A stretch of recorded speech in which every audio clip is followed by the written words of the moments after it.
Alright, here's going to be a little quick video for you. These roll pin pliers right here, these are the Kolm. I've also got the Goso. Same style. Now, we're going to change out the blade real quick. Cut it wrong, no worries, no harm, no foul.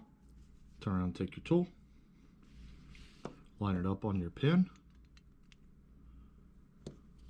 and gently squeeze. You'll notice you have that indentation right there. Roll pin comes out. Rock it back and forth. If you can't grab it with your fingers, turn around and grab a pair of pliers.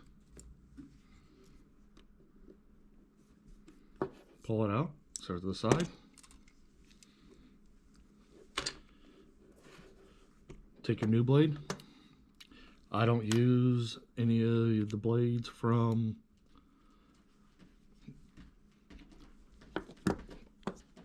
Altel, Key, DIY, X-Horse.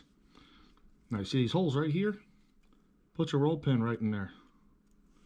So it sits that way. Grab your tool. Make sure your hole's lined up. Slide it in. You notice we're in. Gently squeeze that corner.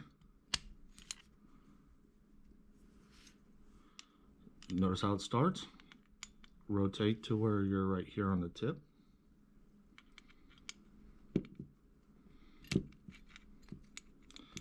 And when you squeeze it, make sure it's flush, and it works.